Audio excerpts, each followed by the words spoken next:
Andhra Pradesh politics red book చుట్టూనే తిరుగుతున్నాయి.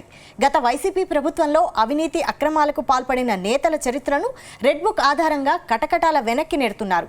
ఇప్పటికే వైసీపీలో కీలకమైన లీడర్లు కటకటాలు లెక్కిస్తున్నారు. ఈ నేపథ్యంలో ఇప్పుడు మరో ఇద్దరి అరెస్టుకు రంగం సిద్ధమైందా?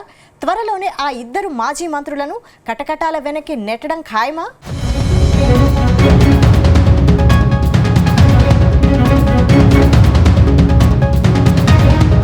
ఆంధ్రప్రదేశ్ పాలిటిక్స్ హాట్ గా సాగుతున్నాయి. వైసీపీ నేతలే టార్గెట్ గా కూటమి సర్కార్ కేసులతో వెంటాడుతోంది. మొన్నటి వరకు పలువురు మాజీ మంత్రులపై కేసులు నమోదు చేసిన సర్కార్ ఇప్పుడు విడుదల రజనిని కటకటాల వెనక్కి నెట్టేందుకు సిద్ధమైంది. పల్నాడు జిల్లా ఎడ్లపాడులో ఓ స్టోన్ క్రషింగ్ కంపెనీ నుంచి డబ్బులు వసూలు చేసినట్లు మాజీ మంత్రి విడుదల రజనిపై ఆరోపణలున్నాయి. దాంతో ఏసీబీ అధికారులు మాజీ మంత్రి విడుదల రజనితో పాటు ఆమె మరిది గోపి, ఆమెకు సహకరించిన ఐపీఎస్ అధికారి పల్లె జాషువా మరికొందరిపై కేసులు నమోదు చేశారు. ఇప్పుడు ఈ అంశం ఏపీ పాలిటిక్స్ లో హాట్ టాపిక్ గా మారింది.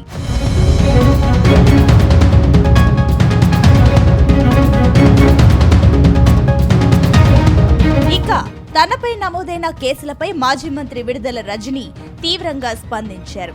తనపై నమోదైన కేసులు పూర్తిగా కక్ష సాధింపు చర్యలేనని ఆరోపించారు. బీసీ వర్గానికి చెందిన ఓ మహిళగా రాజకీయంగా ఎదుగుతున్న తనను చూసి ఓర్వలేకపోతున్నారని, అందుకే తనపై తప్పుడు కేసులు పెట్టారని అన్నారు. అంతేకాదు ఈ కేసుల వెనుక ఎంపీ లావు కృష్ణదేవరాయలు ఉన్నారని ఆమె బాంబు పేల్చారు. గత ప్రభుత్వంలో ఆయన వైసీపీలో ఎంపీగా ఉన్నప్పుడు తన కాల్ డేటాను సేకరించారని అన్నారు. తన కాల్ డేటాతో ఆయనకేం పని అని ప్రశ్నించారు. తనపై ఏసీబీకి ఫిర్యాదు చేసిన వారిని ఎప్పుడూ చూడలేదన్నారు రజని. దీని వెనుక సినిమా డైరెక్టర్గా కర్త, కర్మ, క్రియ లావు శ్రీకృష్ణ దేవరాయలే వ్యవహరిస్తున్నారని ఆరోపించారు. అక్రమ కేసులు పెట్టి రజని కళ్ళలో నీళ్లు తెప్పించాలని కొందరు ఇలాంటివి చేస్తున్నారన్నారు. ఇప్పుడు కూడా లావు శ్రీకృష్ణ దేవరాయలకు తనపై కోపముందని, ఆ కోపంతోనే తనను కేసుల్లో ఇరికించారని అన్నారు రజని. డైరెక్టర్ గారు అన్నాను కదా, కృష్ణదేవరాయ గారు ఇతనికి ఇల్లీగల్ గా ఎట్లంటే అట్లా వ్యాపారం చేసుకోవడానికి, ఇల్లీగల్ వ్యాపారం ఇష్టం వచ్చినట్టుగా చేసుకోవడానికి, ఎదురే లేకుండా వ్యాపారం చేసుకోవడానికి సహకరిస్తానని హామీ ఇస్తూ కృష్ణదేవరాయ గారు ఈ బిజినెస్ మ్యాన్ ని ఒక కోరిక కోరుతారు.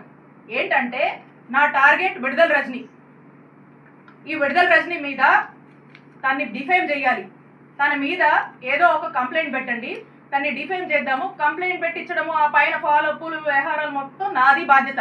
మీరు అలా కంప్లైంట్ పెట్టి నేను చెప్పిన ఆఫీస్కి వెళ్ళి ఇచ్చేసి మీరు ఇంట్లో కూర్చోండి మెలకుండా, నేను నడుపుతా అని చెప్పి మీ బిజినెస్లు నడిపిస్తా అని అతనికి అభయం ఇచ్చి వెనకుండి ఈ విధమైనటువంటి దారుణమైనటువంటి ఇల్లీగల్ కేసుని నా మీద, మా స్టాఫ్ మీద, మా మరిది మీద పెట్టించినటువంటి ప్రయత్నం చేశారు. అయితే విడుదల రజని ఆరోపణలు తీవ్రంగా ఖండించారు ఎంపీ లావు కృష్ణదేవరాయలు. తనపై విడుదల రజని చేసిన ఆరోపణలను ఆయన తిప్పికొట్టారు. రజని ఆరోపించినట్టు తాను ఎవరి కాల్ డేటా తీసుకోలేదని చెప్పారు. తమ ఇంట్లోనూ మహిళలు ఉన్నారన్న ఎంపీ, మా వాళ్లకు ఒక న్యాయం, బయట వారికి ఒక న్యాయం ఉండదని స్పష్టం చేశారు. ఇప్పటి వరకు అమరావతిలో అనేక విద్యా సంస్థలు భూమి కోసం దరఖాస్తు చేసుకున్నాయన్న ఆయన తమ వైపు నుంచి ఇప్పటి వరకు ఎలాంటి దరఖాస్తు చేయలేదన్నారు. ఇదంతా రజనీతో ఎవరు మాట్లాడించారో తనకు బాగా తెలుసని చెప్పుకొచ్చారు.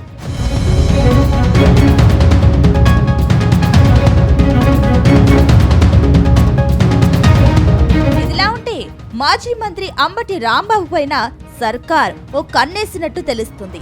గత ప్రభుత్వంలో రాంబాబుతో పాటుగా ఆయన సోదరుడు అంబటి మురళీకృష్ణ పెద్ద ఎత్తున అక్రమాలకు పాల్పడ్డారని ఆరోపణలున్నాయి. ఇప్పుడు వాటిపై విచారణకు ఏసీబీ అధికారులతో పాటుగా సిఐడి అధికారులు కూడా రంగం సిద్ధం చేస్తున్నారు. ప్రభుత్వ పెద్దల ఆదేశాలతో పక్కా ప్రణాళిక ప్రకారం ముందుకు వెళ్లేందుకు రెడీ అవుతున్నారు. అంబటి మురళీకృష్ణపై టీడీపీ ఎమ్మెల్యే ధూళిపాళ్ల నరేందర్ కూడా పెద్ద ఎత్తున ఆరోపణలు చేసిన సందర్భాలు ఉన్నాయి.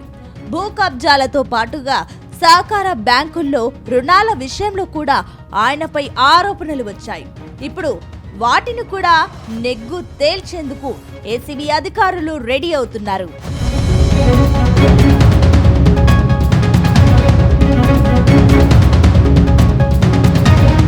మొత్తంగా గత వైసీపీ ప్రభుత్వంలో అవినీతి అక్రమాలకు పాల్పడిన నేతలపై సర్కార్ ఉక్కుపాదం మోపుతోంది. రెడ్ బుక్ లో రాసినట్టుగానే నేతలను వరుసబెట్టి కటకటాల వెనక్కి నెడుతోంది. దాంతో వైసీపీలో నెక్స్ట్ అరెస్టు మాజీ మంత్రి విడుదల రజనీనేనని ప్రచారం సాగుతోంది. ఆమె తర్వాత మాజీ మంత్రి అంబటిని కూడా జైలుకు పంపేందుకు సర్కార్ సిద్ధమవుతున్నట్టు టాక్ వినిపిస్తుంది. అయితే కూటమి సర్కార్ దెబ్బకు వైసీపీ నేతలు మాత్రం ఉక్కిరి బిక్కిరి అవుతున్నట్టు ప్రచారం సాగుతోంది.